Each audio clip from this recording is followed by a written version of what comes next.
Welcome back to Cards and Comics. Today I'm going to have my National Sports Collector Convention wrap-up, or part 2. Now, the reason why I haven't done it till now is I've been a little under the weather. I got sick when I got back, and I'm still a little icky, so my voice may not be okay. May cough a little bit, so I'll try to edit that out, but I'm going to go through it. I want to show you kind of what I got on day 2. Because day 1 was epic with the Clemente pickups here, the 3D and the 71 PG. So pretty much it's hard to beat that from a national for me. But day 2, we definitely got some cool cards. We'll go through and talk about them. First up here is so one of my favorite comic book and sketch card artist, Brian Kong, was there. Brian Kong has been involved in top sketch cards for a long time. So he's a well-known artist in the industry, and he created a special card for the show, for the National, which is a Miles Morales kind of like a metal card with kind of the 86 Flair Jordan and kind of the downtown motif. They were numbered out of 50, and he signed them all. So really excited about this card. This is kind of a cool, and it was only available at that show. So it's one of those cool kind of like, pieces or memorabilia I'm going to use to remember the show. And then he had this card, which, is an actual 2010 Sketch Effects card from Marvel. So it's an artist proof that he kept. And he recreated Amazing Spider-Man 262, I believe. First appearance of Hobgoblin. Which this is an amazing recreation of that cover. Just really nice. This is really good for, sketch cards. Typically don't have as much detail as this. So this is an awesome piece. I'm going to frame it and hang it up because this is just like a really cool, piece. Not only as a Spider-Man fan, but just as, an appreciation of his artwork. He was such a nice guy.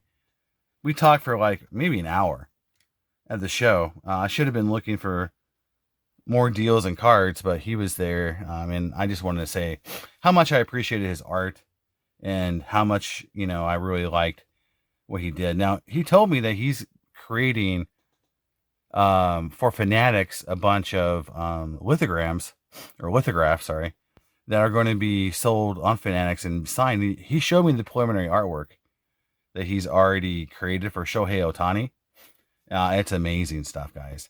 So he's on the Fanatics payroll now, and he has some of that preliminary artwork, and I was just like, wow, it's going to look amazing. So, hey, it's cool to be able to meet these folks and find out they're just really cool dudes who love sports cards and comics as much as we do. All right, next up is my Griffies that I picked up. So on day 1, I showed a few Griffies. We'll just go through them all again, and I'll show you the big pickup here. So first up here is a 1996 Topps Mystery Finest refractor. Really cool. It's in a mint 9. It's a good grade. These were tough. These were 1 in every 218 packs for hobby and retail, and then for jumbo 1 in 36. So this was a really, to me, a good pickup. The most expensive of the lot, I think this was $150. But again, they're not very common. They're definitely much tougher to get insert than some other ones. Next up is the International Refractor. I believe these are 1 in 36 inside Bowman products. So in Bowman's Best that year, there was actually no international refractors. They had the atomic refractors or mega refractors. The only way that you got international refractors was to open Bowman. So this was an insert in just plain Bowman. It's a really cool card. Again, these were 1 in 36 packs. Show you the back. You can see the numbering on it. There you go. Refractor. So I'd love to get the atomic on this one as well. Next up is a first day from 1994 Stadium Club. Again, these are 1 in 24 packs, or 1 per box. It's a big set. I already have the base Griffey, so this is the home run club version. So this is a subset, but I like, just that first day logo, cool parallel, and again, it's an 8, but it's still a cool card. And they don't come up that often, the first days. Next up is a really cool insert set, Mother Load. These came out of Metal Universe 97. This is pretty much the hardest to get insert in that whole product, one in 288 packs. This cost me $75. It's only 7, so it has some chipping and some condition issues because they all kind of do. Getting this card in anything higher than an 8 is pretty tough. The last 2 8 sold for over $200. So I thought $75 for a 7 seemed like a really good deal. I already have this card. I had a raw version and another graded version. I think my graded version is an 8. Might be a 9. Who knows? I got to go back and do some cataloging. But I know I already have it because I've had multiple copies of this at one point. So this is just a really nice looking card. And the Mother Load, the other Mother Load that's out there, the other design is just such inferior compared to this. So really happy to just get another copy of it.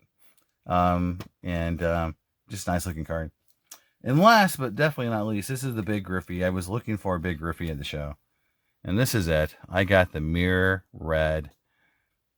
For those who don't know about this product, there was, I think, 5 levels of inserts or parallels. There was blues, reds, and then there was mirror blue, mirror red, and then mirror gold. The print run that was stated from the company was mirror golds were 30, mirror blues, I think, were 60, and then mirror reds were 90 total copies. So, like in 93 Finest, a lot of people are skeptical of print runs from the manufacturer because they've been proven to sometimes not be accurate. Such as, again, 93 Finest, which stated some, I forget what it was, 230 cards or whatever, based on some case volumes that were published. And then people have since then learned that there's more than that produced. Some people say even closer to 500 cards total. But people have done the math on these, especially with the golds and the mirror cards. And they have come to the conclusion that, yes, these print runs are very accurate based on the cases produced. This is a product, I believe, that all the boxes were numbered. So there was definitely a lot of data showing that, yes, only 90 cards were made. And if you look at the pop counts and the number graded, it does kind of corroborate that this is a card that definitely has less than 100 card. And it's a really beautiful card. I got it in the sleeve, so it's kind of giving it a weird look to it, but a little filmy, I'm sorry, but it's got a really deep shine and it looks really cool. I've never had one, so it's one of those things too where I've never owned a 96 Select Mirror Red of any player. So that was fun to just have a card I've never owned before.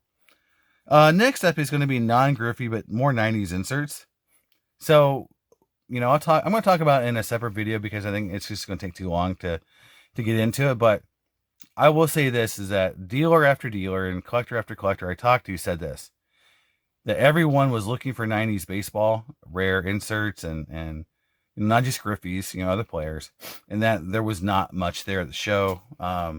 What was there was snapped up really quickly, and what was left was kind of like either players that weren't as popular or it was a little overpriced. So anything that was reasonable or really rare was just gone.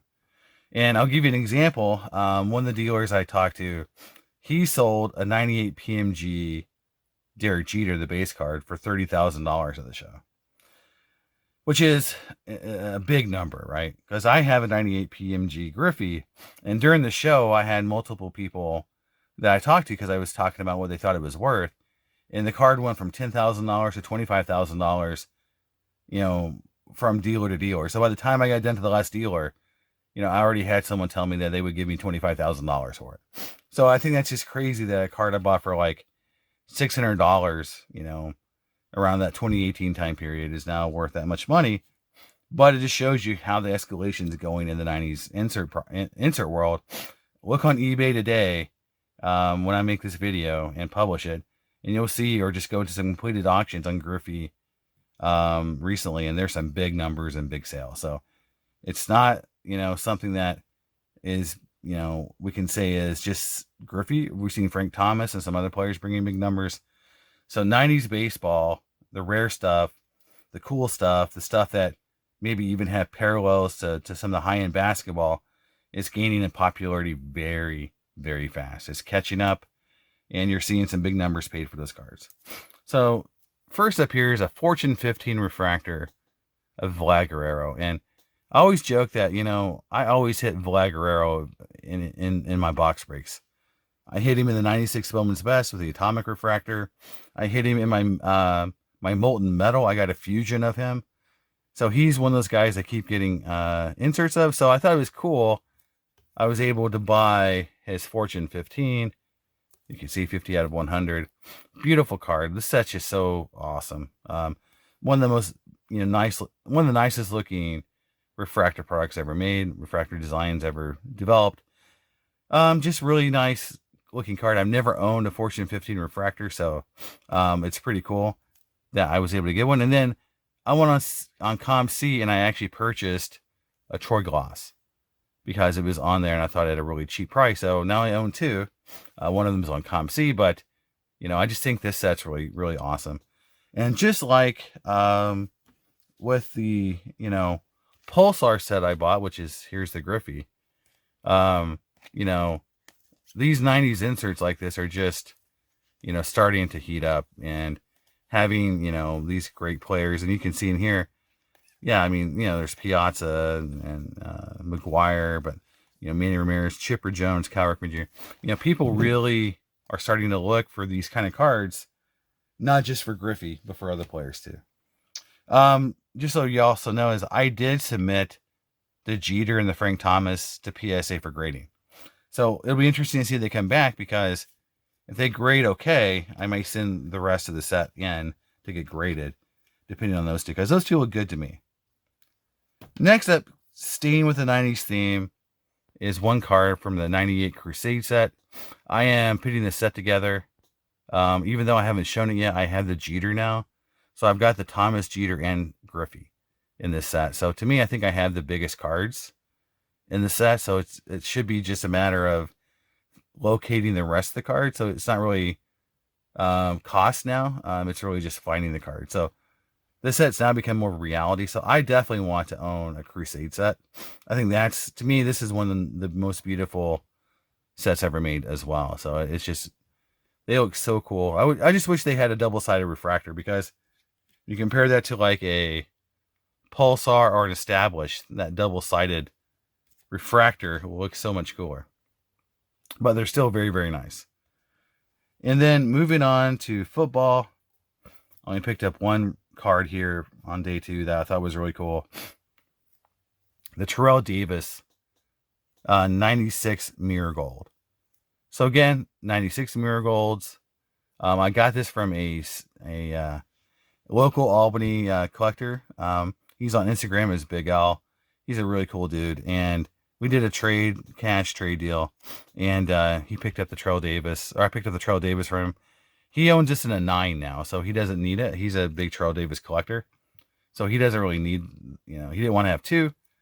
To me, it's just a beautiful card, and it's a Hall of Famer, and it's just one of those cards, any card from this set of a Hall of Famer is just cool.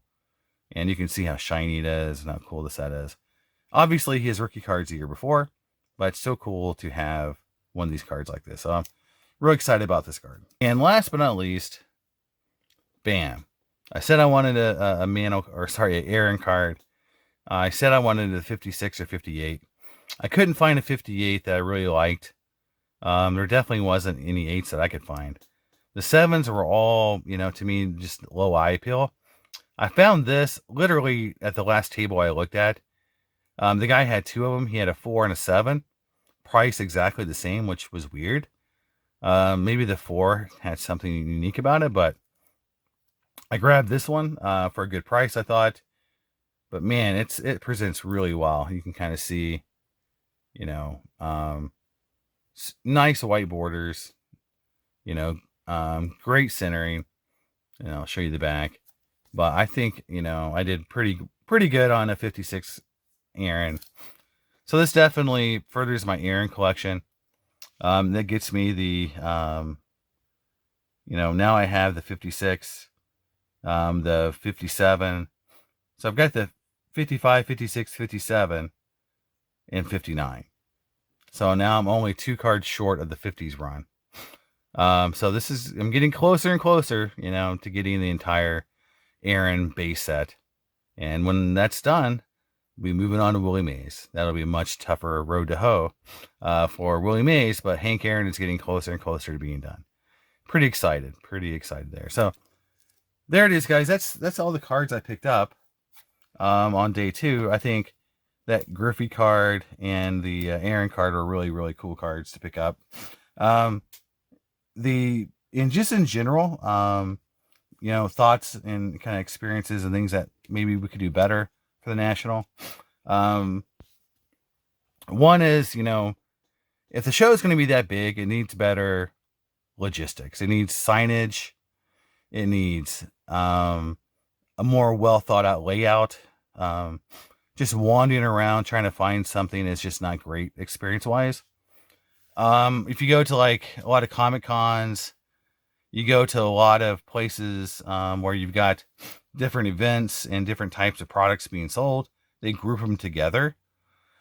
So if they had like a vintage pavilion, a modern pavilion, and then sort of like a mixed pavilion or something like that, where you could kind of say, if I'm in this area, this is going to be in general vintage cards. If I'm in this area, it's going to be, like modern cards. And if I'm in this area, it's going to be a mixed bag of all that, right? So I feel like they could do something to make it easier to figure out where you are and where you want to go. The layout of the show itself is just, it's like a giant U, I believe, and it's just not conducive to a good layout where you can just see everything where you want to be and where you want to go. It's not straight, it's not just one giant hall where you can see from front to back everything that's there. I made mistakes. I could have done better on some things, in terms of pricing, some things in terms of just missing. There was a couple cards that I wish I'd have went back and got. 62 Jim Brown, 7.5. Jim Brown 63, 8.5. There was a 61 Cons Clemente that I should have went back and got. So, I just kind of dicked around and talked to Brian and other people too long and hung out with friends and didn't really go back and hustle the deals like I probably should have. I could have got 1 or 2 more really nice cards before I left, but at the end of the day, I got really a lot of cool stuff. I can't really complain. But I definitely had a few deals left out there that I could have probably completed if I'd have hustled a little bit more and been more focused. So that's something I'll work on personally for myself. In the next couple of shows, get a little more focused. Don't get so distracted. Don't spend 2 hours at a guy's table talking to him. Even though that's part of the experience, but sometimes you gotta keep moving to find the deal. So that's my experience, guys. Let me know what you think in the comments about my pickups. And I'll be doing a video where I talk about the 90s baseball cards and put it into more context for you guys and just to see what I'm seeing about the maturity of those cards and how they're starting to become a much more bigger deal in the hobby. And I think you're going to see an escalation of 90s baseball inserts coming down the pike pretty soon. So that's it, guys. Talk to you next time on Cards and Comics, and hope you guys had a great day. Bye.